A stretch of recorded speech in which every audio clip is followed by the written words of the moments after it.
Shadows in the system.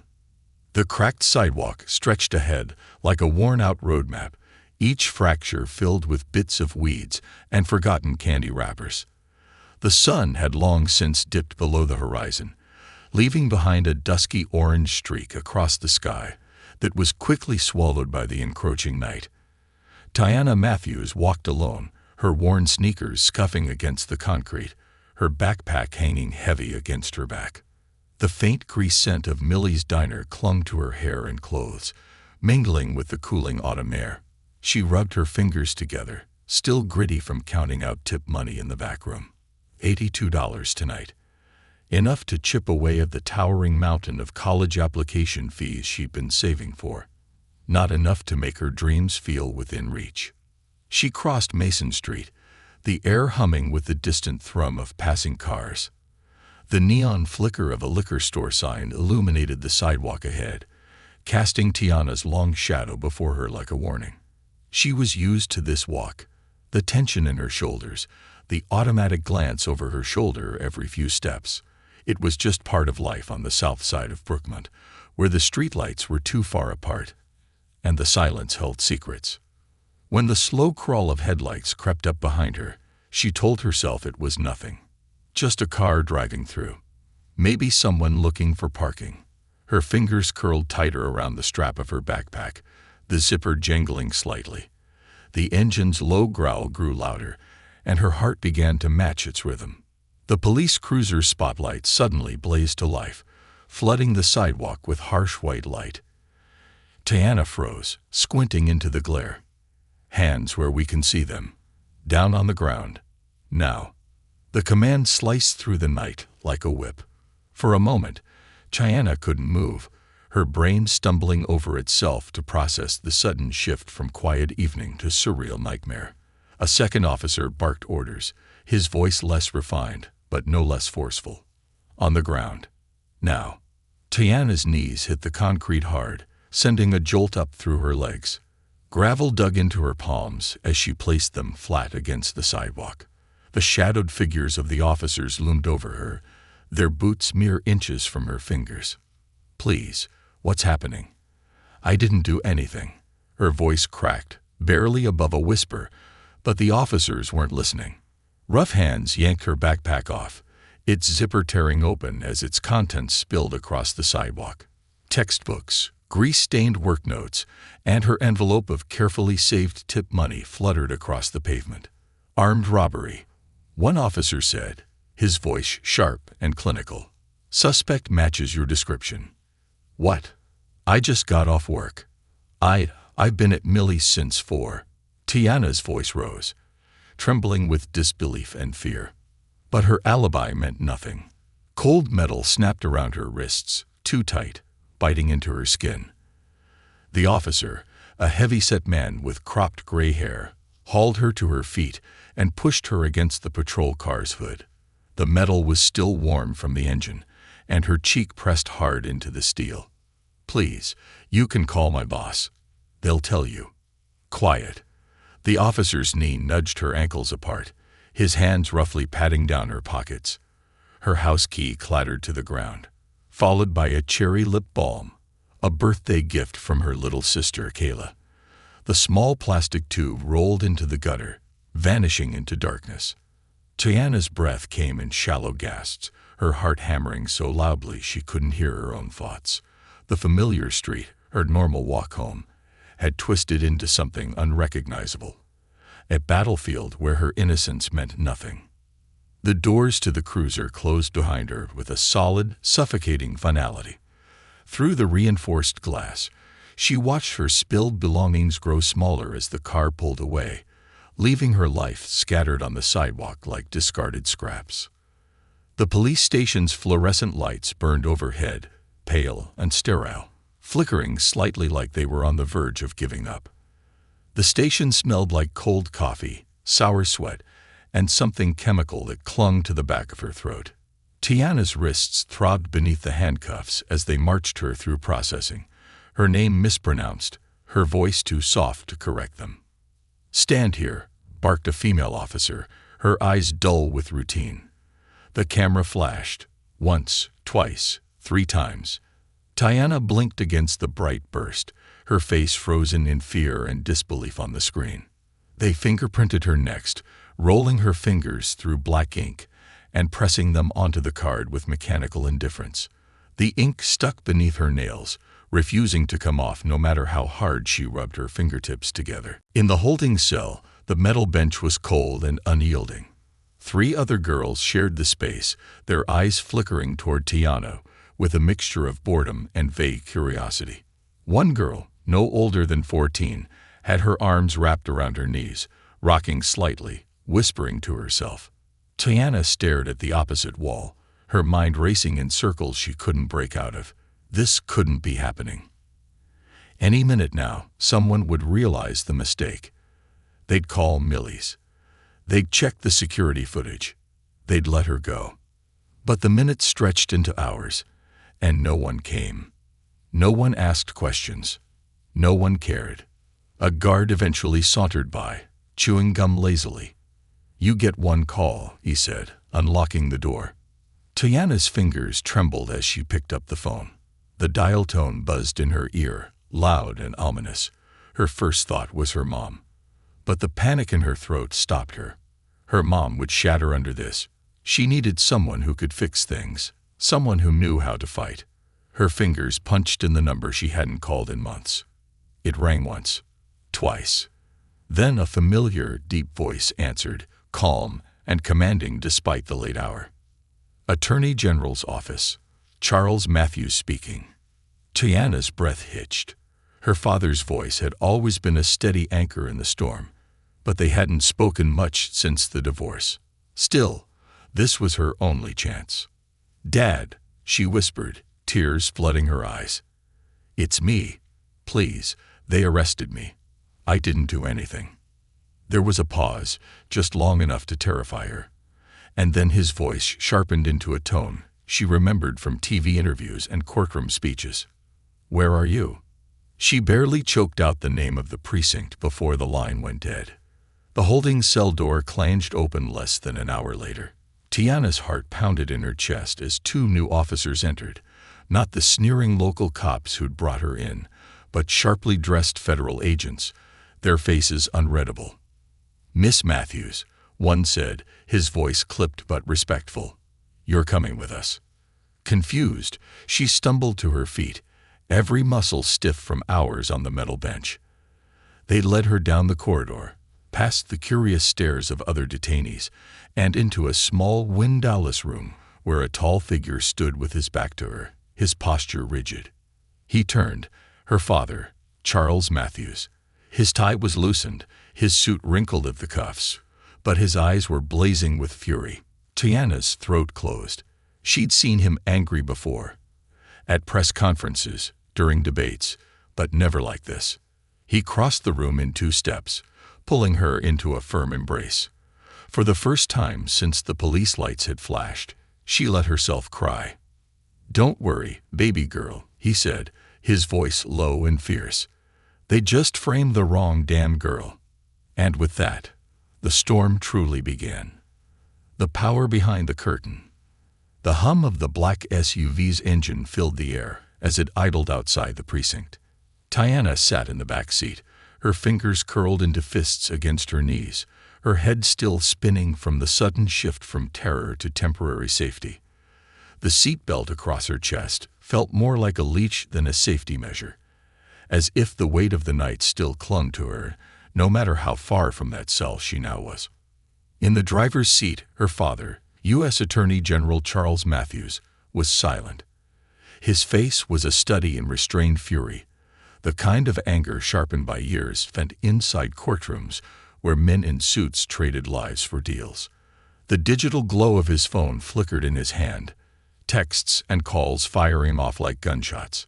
Names she only vaguely recognized scrolled by. Deputy Director Harrison, Special Counsel Givens, DOJ Internal Affairs. Tiana's voice was soft when she finally spoke. "I didn't do anything." "I know," Charles said, his voice like steel barely keeping its shape. "That's not what this is about." Tiana turned, confusion flickering across her face. "What do you mean?" Her father's jaw clenched as he took a deep breath, gripping the steering wheel tight enough to make the leather groan. They didn't arrest you because they thought you were guilty. They arrested you because you were convenient. The words didn't make sense. Her heart pounded as she stared at him, hoping for an explanation that made sense in a world where everything felt upside down. Convenient how? Charles pulled into a private underground parking garage beneath a federal building, the gates sliding shut behind them with a mechanical clang. The silence felt heavy as they both sat in the dimly lit interior of the vehicle. "There's a machine behind the juvenile justice system," Charles said, finally turning to face her. His expression was hard, but his eyes were soft. The father trying to shield his daughter from the weight of truth, but knowing she'd already been dragged into the storm. "And this machine eats kids like you." Tiana's stomach twisted. What kind of machine? Her father exhaled slowly. "It starts with judges, like Calloway. Judges who've quietly turned their courtrooms into assembly lines. The faster they push kids through, the more money flows into private detention centers. These companies, they pay judges off the books to fill cells. They call it guaranteed occupancy quotas." Tiana's breath caught. They get paid for locking up kids." Charles nodded, the lines around his mouth deepening.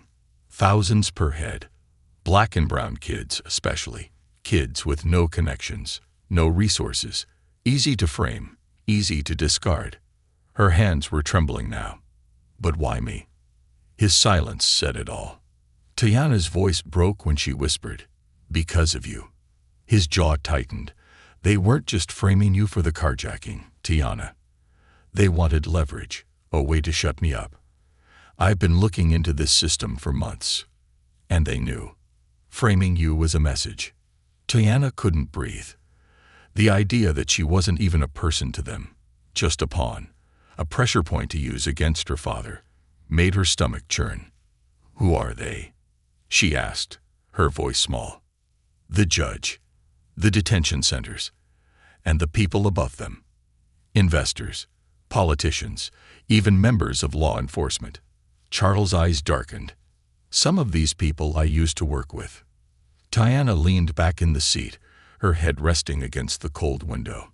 The world outside looked the same. Streetlights, dark buildings, the quiet hum of the city. But she felt like the ground beneath her feet had shifted permanently. Everything she thought she understood about justice, fairness, and truth was a lie. "Are you going to fix it?" she asked quietly. Her father's silence stretched too long, and her stomach sank.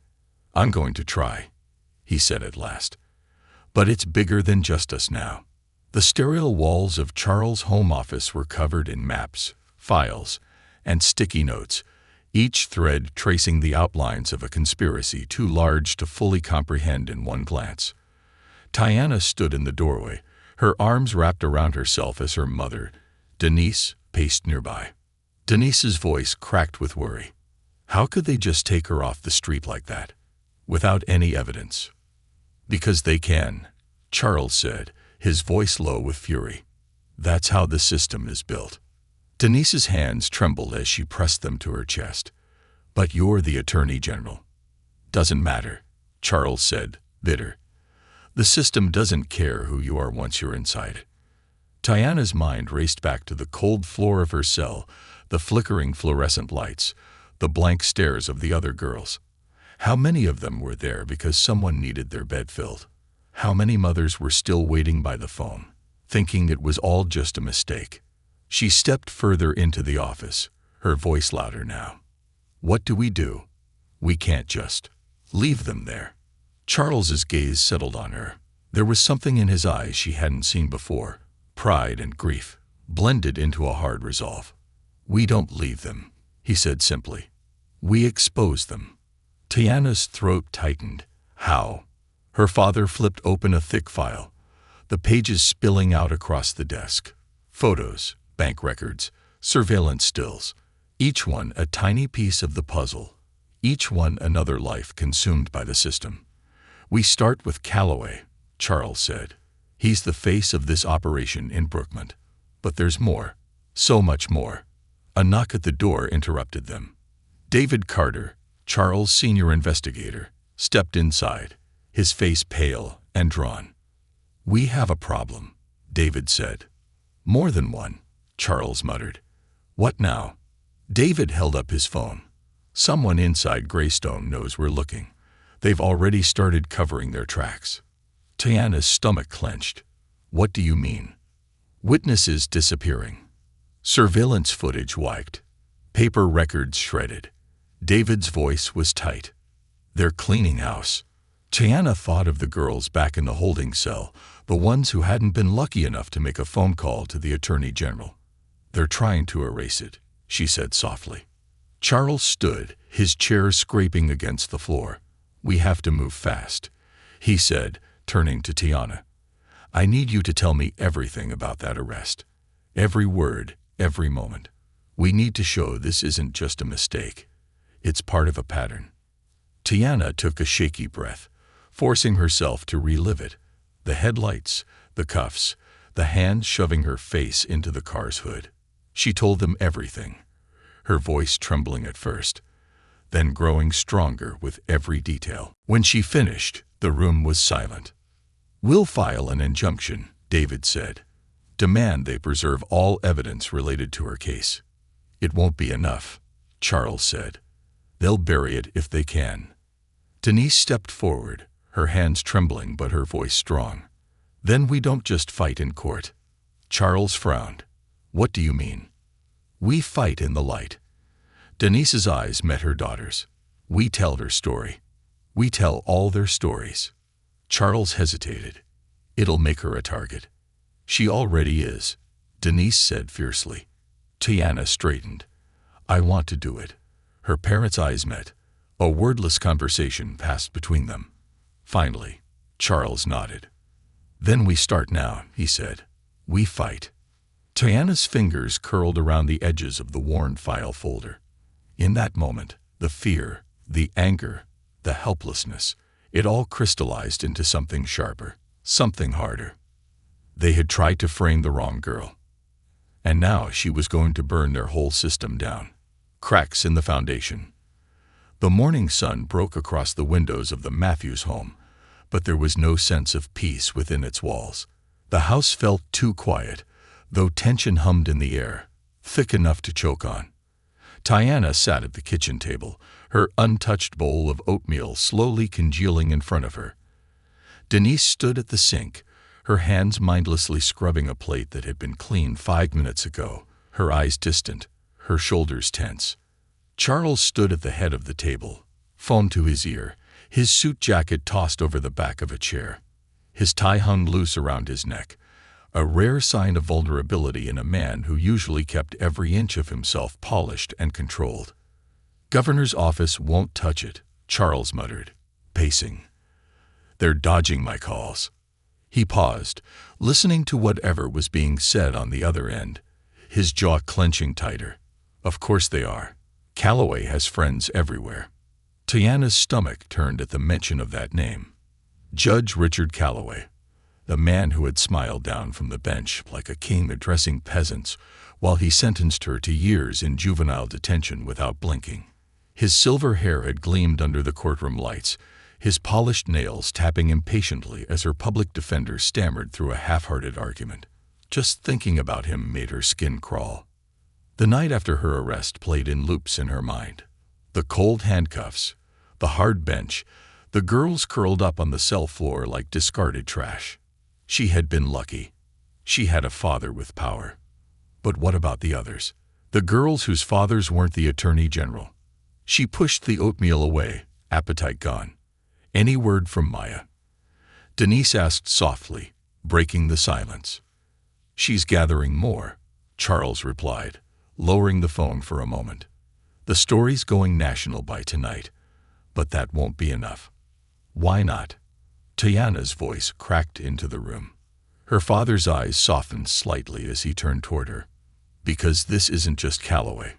It's a network.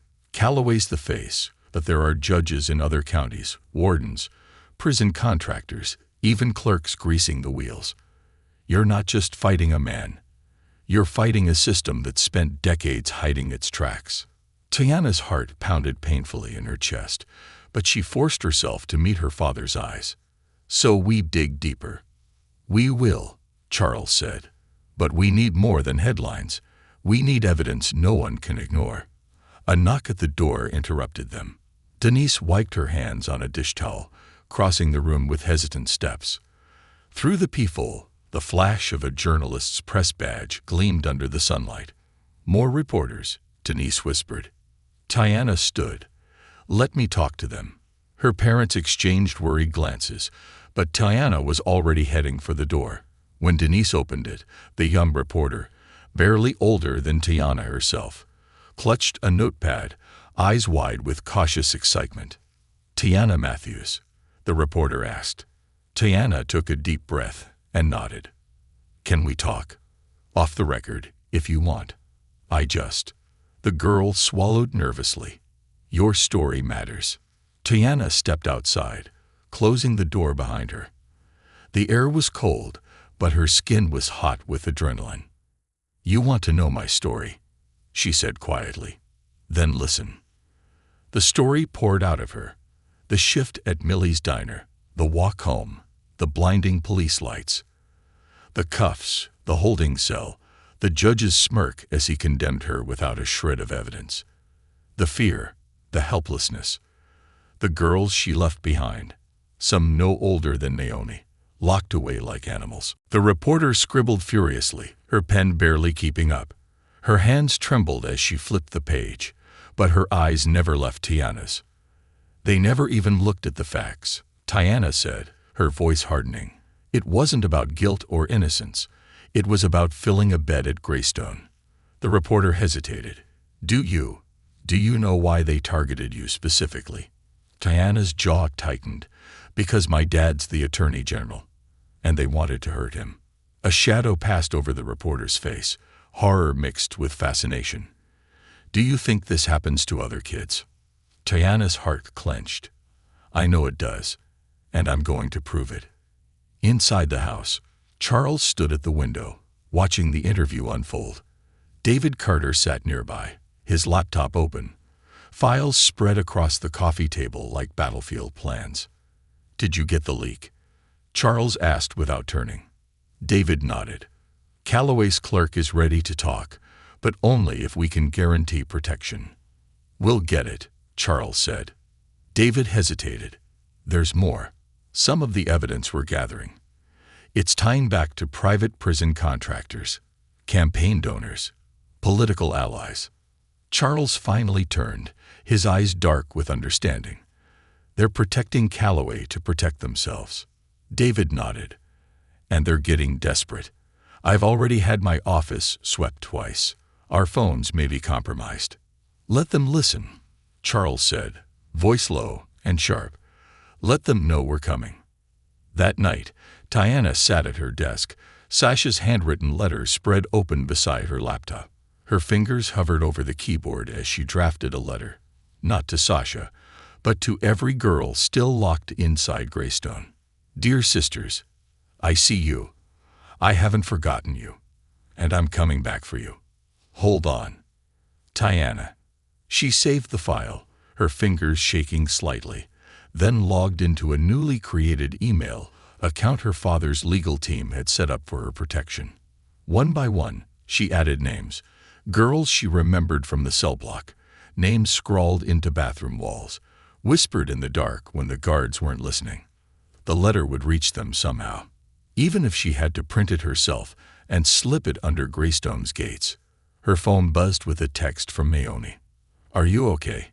You seem sad today. Tiana swallowed the lump in her throat and typed back.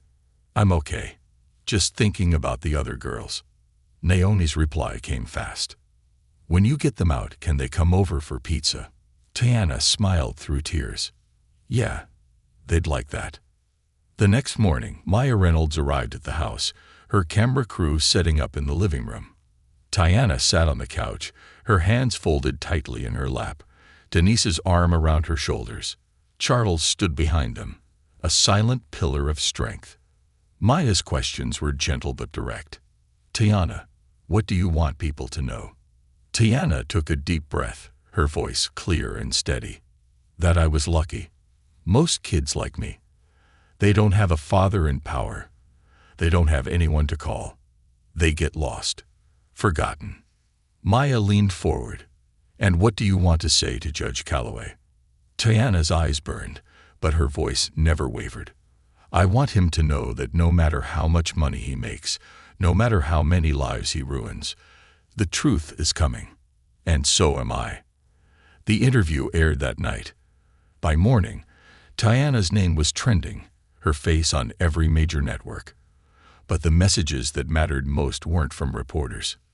They were from mothers, from sisters, from kids still locked up, writing letters they hoped would find her.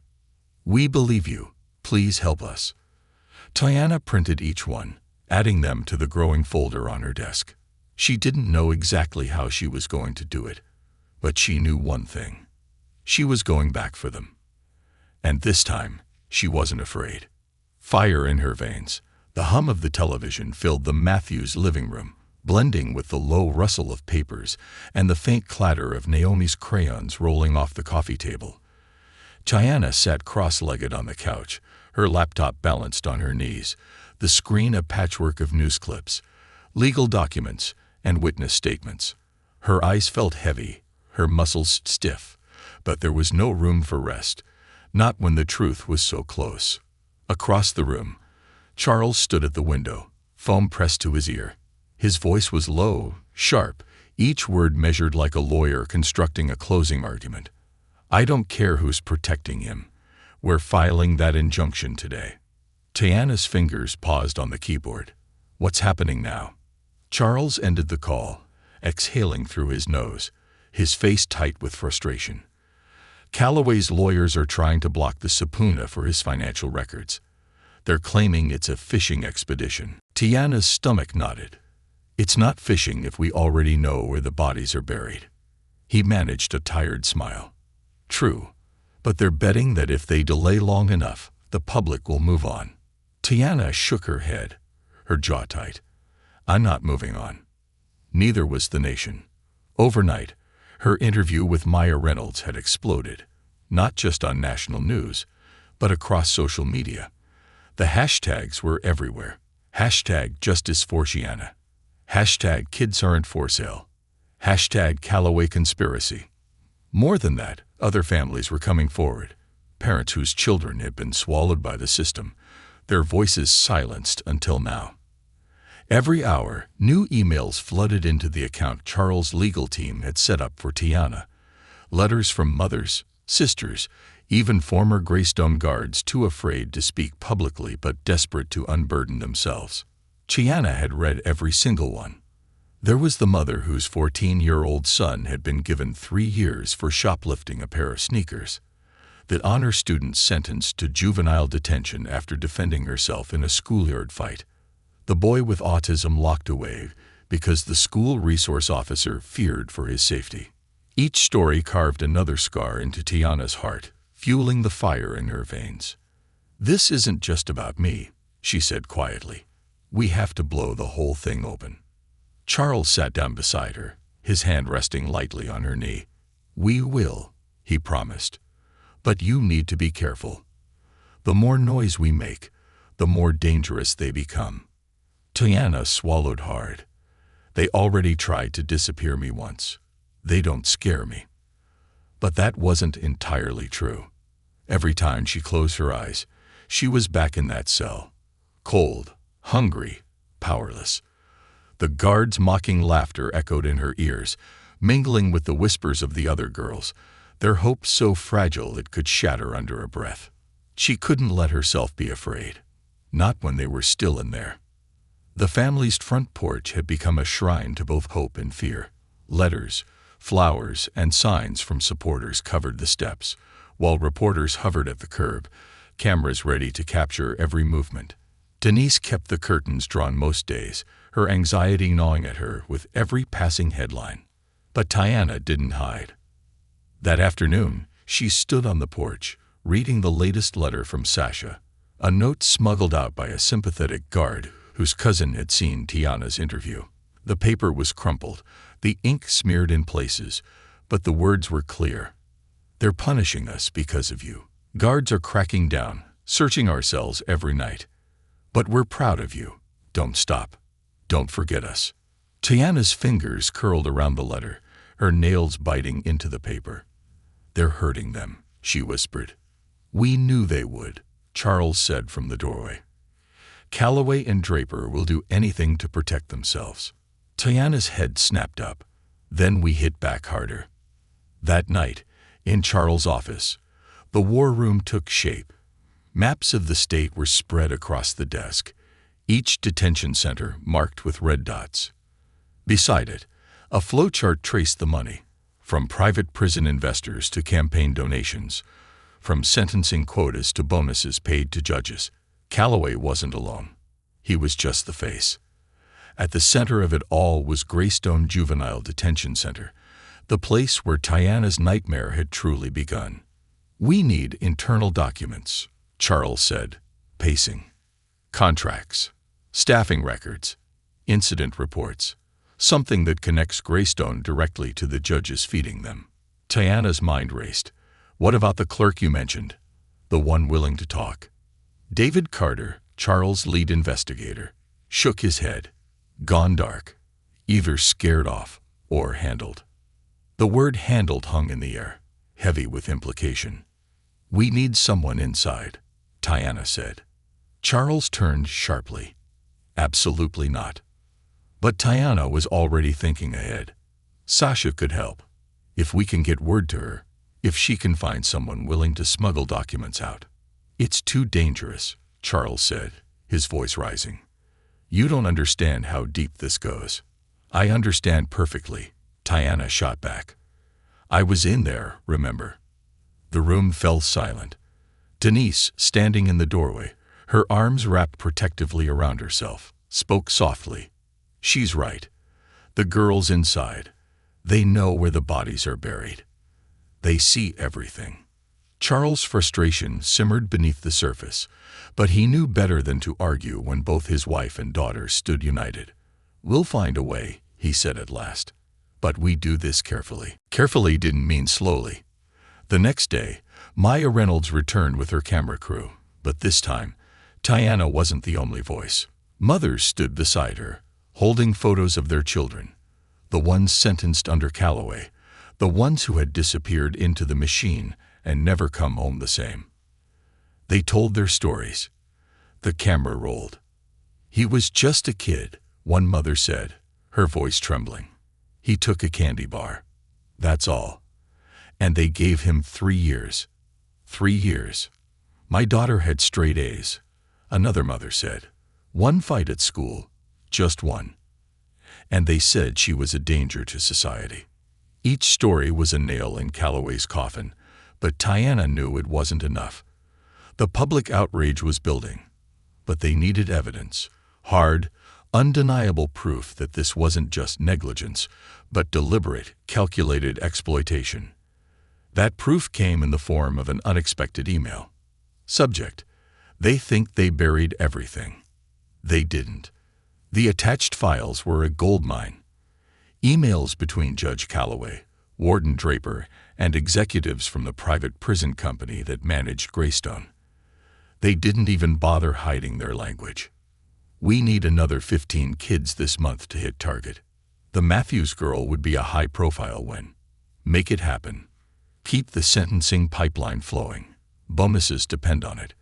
Tiana felt sick, but she couldn't stop reading. At the bottom of the email chain was a name she didn't expect. Deputy Chief Ronald Myers. Brookmont Police Department. The same department that arrested her. Her hand shook as she turned the screen toward her father.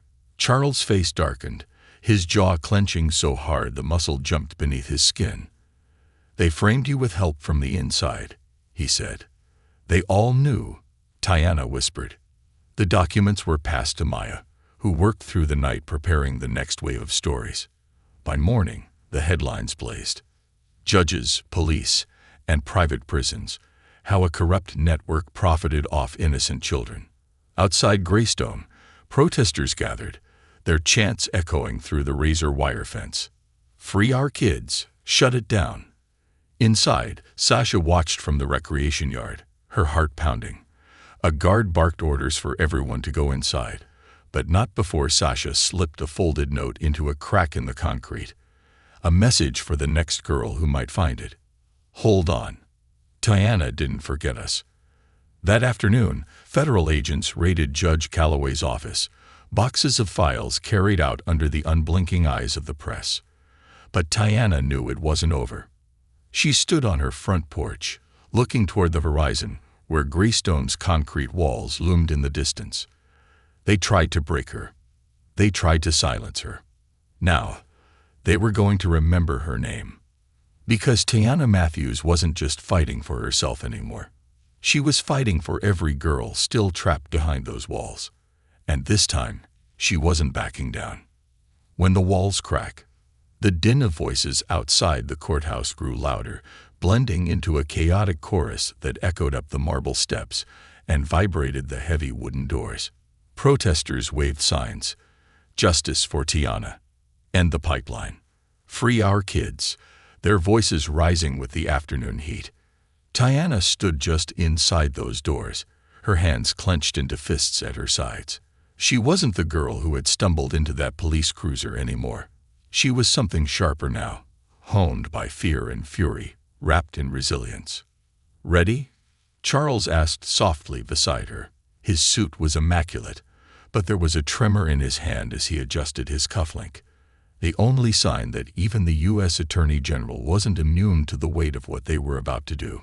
Tiana took a breath so deep it felt like her ribs would crack. They took everything from me, she said. I'm ready to take it back.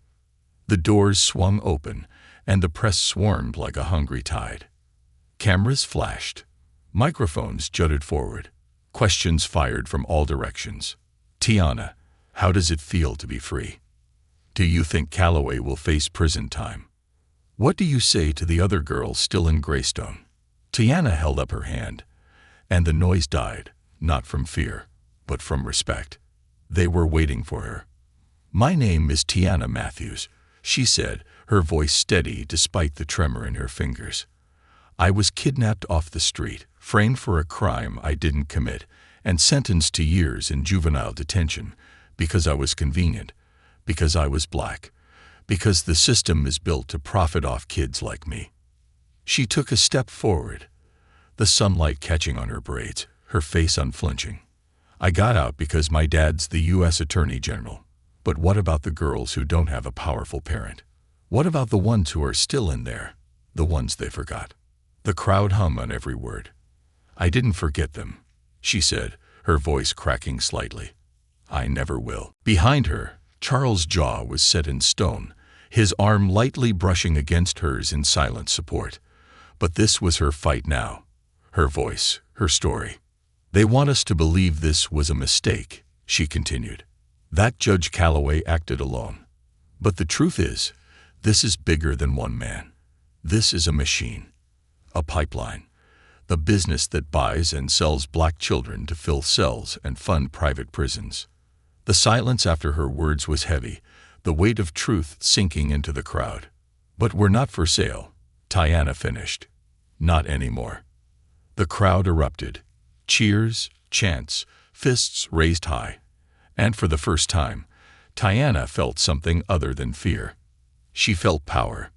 Inside the courthouse, Judge Calloway sat behind a row of defense attorneys, his face ashen, his usual smugness hollowed out by sleepless nights and damning headlines.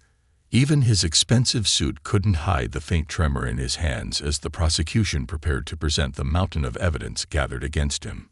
Emails, bank transfers, surveillance footage. A paper trail so thick it could suffocate a career. But Calloway wasn't alone. His defense team had been handpicked from the state's most expensive firms, lawyers with polished smiles and ruthless reputations. They weren't just defending Calloway. They were defending the entire system. If Calloway fell, so would they. The prosecution began with the evidence Tiana's case had cracked open. Her arrest, her wrongful conviction, the forged police reports, the mysterious lost surveillance footage. Piece by piece, they reconstructed how her life had been stolen, not because of what she'd done, but because of who her father was and how valuable her body was to the machine. The courtroom was silent, save for the rhythmic tap of the court reporter's keys. Each damning detail sank deeper into Calloway's hunched shoulders. But the defense struck back with venom. "This is a witch hunt," Calloway's lead attorney sneered, pacing before the jury. "The Attorney General is using his daughter's case to dismantle a respected judicial system, all to boost his own political power." Tiana's stomach churned. Even now, they were twisting her life into a weapon, her pain into a political ploy. "We'll show you the truth," the attorney promised. And the truth is, Tiana Matthews was no innocent girl. Tiana's breath caught in her throat. Her father's hand rested on her shoulder, a silent anchor, but her heart pounded so loud it drowned everything else. They were going after her. That night, back at home, Tiana sat curled on the couch, Naomi's small head resting in her lap. Her sister's breathing was soft, steady, but Tiana couldn't relax. The day's events replayed in her mind. The cameras, the chants, the courtroom. The fear. "They're going to come after me," she whispered. Charles, sitting across the room with his laptop open, didn't look up. "They already are." Denise sat beside Tiana, her hand running slow, soothing circles over Tiana's back. "They're scared," she said softly. "That's why they're doing this." Tiana's voice cracked. "I just wanted to go to college. I just wanted a normal life." Denise's arms wrapped around her daughter, fierce and protective. "You still can, baby. But right now, you're doing something bigger." Tiana swallowed hard. She wasn't sure if she wanted bigger, but it didn't matter. The fight had already found her. The next day, Charles' team received a message, anonymous, delivered through a burner email. "You think you know how deep this goes. You have no idea." Attached was a video clip, grainy security footage from inside Greystone's staff lounge. It showed Warden Draper leaning back in his chair, laughing, his voice thick with arrogance. "We need 20 more this month," Draper was saying, beer in hand. "I don't care what they did. Fill the damn beds. We've got bonuses on the line." Tiana's stomach twisted. Her entire life had been reduced to a number on a spreadsheet, a quota, a paycheck. "We leak it," Charles said immediately.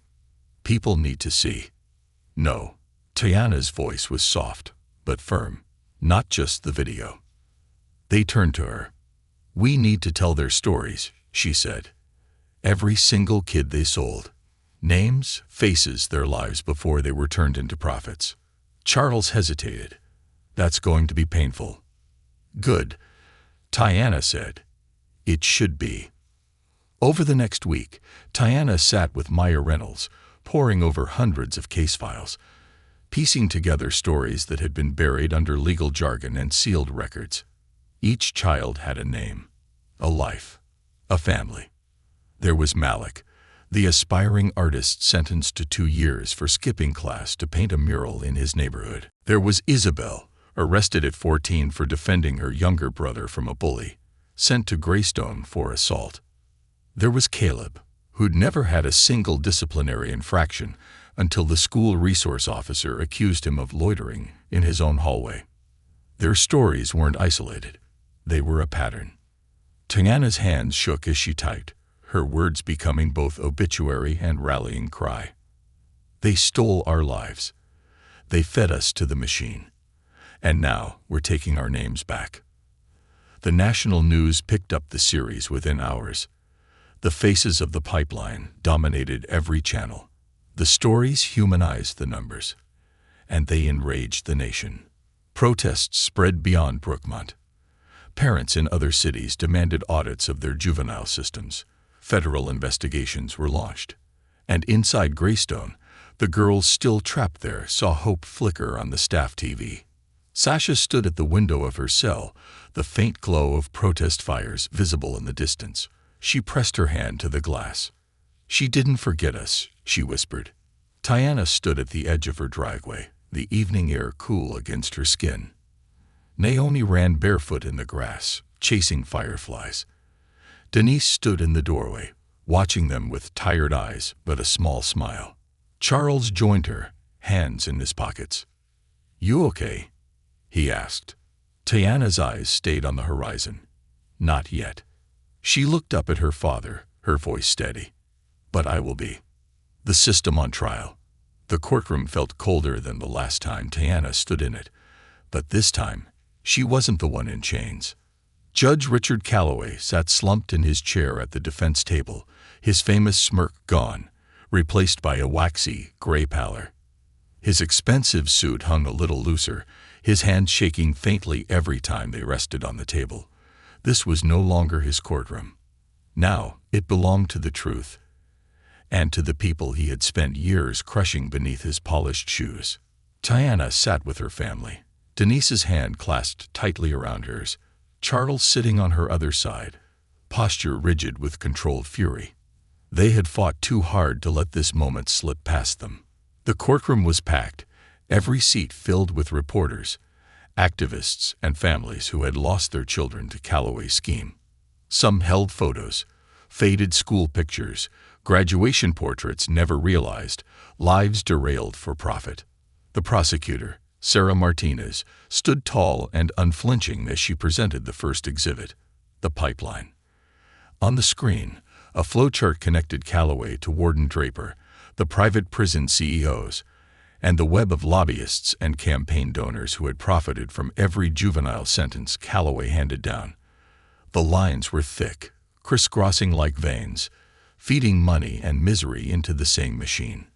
Over a period of 9 years, Martine said, her voice clear and sharp, Judge Calloway sentenced 347 minors to Greystone Juvenile Detention Center under conditions that violated not only their rights, but the very foundation of justice this court is meant to uphold. The jury was silent, eyes flicking between the screen and Calloway, whose hands now gripped the table so tightly his knuckles paled. He couldn't make eye contact with any of them. Tiana's heart pounded in her chest as Sarah continued. This scheme wasn't just about money. It was about turning children into commodities, numbers on balance sheets. And those children, they were disproportionately black and brown. They were targeted because they were vulnerable, because they lacked wealth, connections, and power. Tiana felt the weight of all the stories she carried in her chest. Malik, Isabel, Caleb, Sasha. Their faces filled her mind, a silent chorus urging her forward. 2 hours later, the prosecution called their star witness, Nathan Grant, the former Greystone guard who had kept records after being fired for asking too many questions. Nathan's hands shook as he took the oath, but when he sat down, his voice was clear. "They told us not to ask questions," Nathan said. "Every month, we get a target. How many beds had to be filled to keep the contracts happy? If the numbers got low, they'd call the judges. Judges like Calloway." Sarah asked. Nathan nodded. "Especially Calloway. He was reliable." "Reliable," Sarah repeated. "You mean he sentenced children on demand?" Nathan's face tightened. He didn't even look at the cases half the time. Sometimes, the charges were so minor. I couldn't believe they were sending kids to lockup, missing curfew, defending themselves in fights, skipping school. Tiana's stomach twisted. That could have been Naomi. Any of them. The defense attorney stood, adjusting his $1,000 tie, his expression smoothly dismissive. "Mr. Grant," he said, his voice oily, "you were fired for misconduct, were you not?" "For asking why they were beating kids in solitary," Nathan shot back. "If that's misconduct, then yeah." A ripple of whispers swept the room. The judge banged his gavel, but the damage was done. During a break, Tiana stepped into the hallway, the noise of the crowd outside filtering through the courthouse walls. Signs pressed against the windows, their bold letters visible even from here. Jail Calloway. Kids deserve justice. She leaned against the wall, her chest tight. The fight was almost over, but it felt like the weight of the entire system was still sitting on her shoulders. You okay? Charles' voice was soft as he approached. Tiana looked up at him, seeing not just her father, but the man who had carried his own share of guilt. Guilt for not knowing what was happening sooner. Guilt for not protecting her. I'm scared, she admitted. What if they find a way to let him walk? Charles' jaw tightened. They might.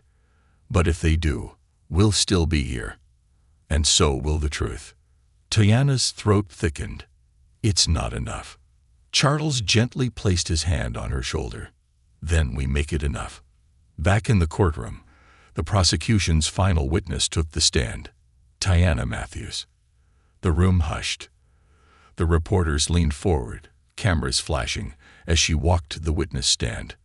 Her knees shook slightly, but her chin was high. She swore the oath, her voice firm, her hand steady. She sat down, looking directly at Calloway. He looked away first. Please state your name, Sarah said. Tiana Matthews. And can you tell the court why you're here today? Tiana took a slow breath. Because Judge Calloway sent me to Greystone for a crime I didn't commit. Because I was black. And I was convenient. Because they needed my body to fill a bed. Her voice rang louder than she intended, but she didn't care. Tell us what you remember about your arrest.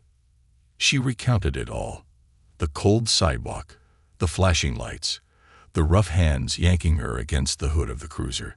She described the cell, the girls she met, the guards who mocked them, the fear that settled into her bones and never quite left.